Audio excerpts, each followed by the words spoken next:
Minister, thank you for your time.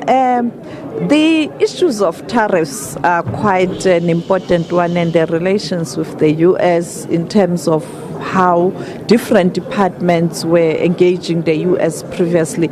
A lot has changed. There was a lot of talk around U.S. taking a decision to stop funding for different programs, not only in relation to South Africa, but globally. And you took a decision to ensure that where possible, South Africa will use its resources to close that gap. How far are we? Yeah, Sophie, you have mentioned two things which are quite different. You mentioned the issue of tariffs and the cutting of international finance, especially from USA, PEPFAR, yes, the financing of HIV/AIDS, TB, and our TB program. On the issue of tariffs, I don't know whether you have noticed, the exemptions that President Trump has given include health. I don't know what strategy it is, because with minerals, I know they need the minerals. So they conveniently say no tariffs on minerals because they need our strategic minerals. And for some reason, no tariffs on pharmaceutical products. Because the pharmaceutical companies are mainly from the U.S. Yes, exactly, and they are manufacturing here in our own country. So on that score, they've conveniently exempted them.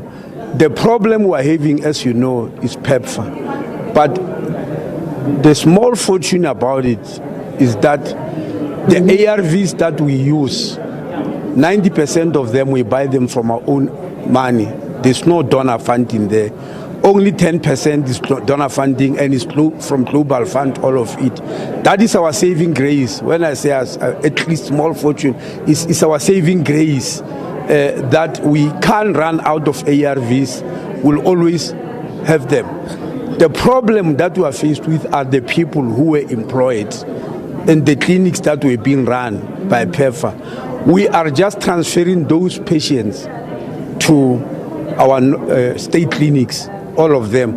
But the issue of employment, we have not yet resolved it. We have met many funders, we have met Treasury. Nobody has been able to come and help. Only Global Fund has helped again. They've given us 1 billion rand worth of ARVs. In other words, they've allowed us to order ARVs worth 1 billion rand, and Global Fund is going to pay. Further consolidating, the issue of pharmaceuticals, especially antiretrovirals. But on the issue of employment, we haven't got any help whatsoever. Going forward, to improve the health sector in the country with all these challenges we are seeing, what is the strategy of the department just to improve the health sector? You find a situation where people are complaining. I know you have looked at this issue. Well, to improve the strength of the health sector, you will be aware that the president said that in the State of the Nation address, the preparation and strengthening of healthcare system in preparing for NHI. He said that, and you may be aware that last week on Friday and Thursday and Friday, we held our National Health Council meeting, which is a statutory body consisting of the minister, all the 9 MECs, representatives for SALGA, and the Surgeon General of the country. When they come together, they form the National Health Council. We made certain announcements there about hiring doctors and other health professionals. We made another announcement about buying basics, which we were not even there in some hospitals. You remember the stories about what happened in Helen Joseph.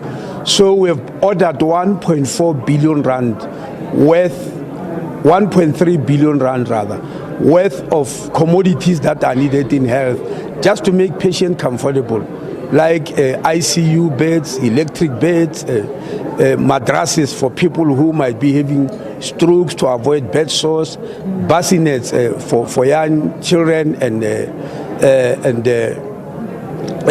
cot beds and all that. And we have ordered many of them.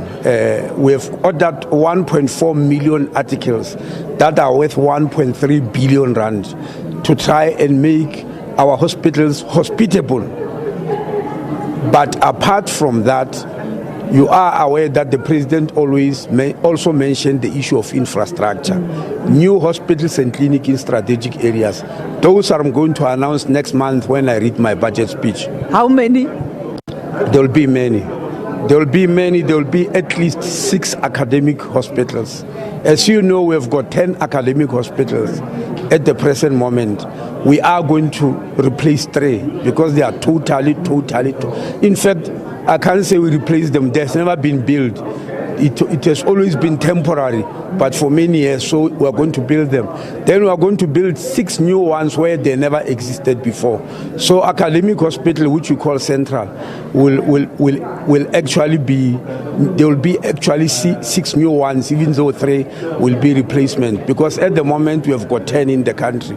This is in preparation for the implementation of NHI in its totality. It's both strengthening healthcare system, but also preparation for NHI, because our healthcare system, if it is weak under NHI, it will make it more expensive, because people will move to very expensive private sector hospitals, whereas our own hospitals, especially academic hospitals, are able to do the same job. So it's also to make NHI very affordable and hospitable for our people.